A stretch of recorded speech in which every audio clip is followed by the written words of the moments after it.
alinhar isso aqui. Tá nada. Tá. Porque eu boto 10 minutos pra ela ficar botando a língua pra fora.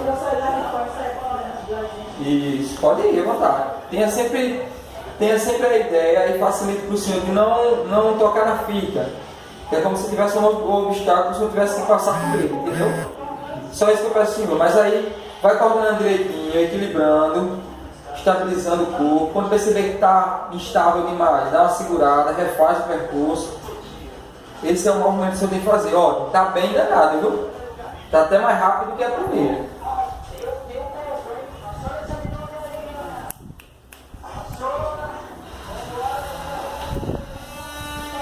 Você faz depois, não? Faz um novo, travou, fez um vídeo e depois você faz outro.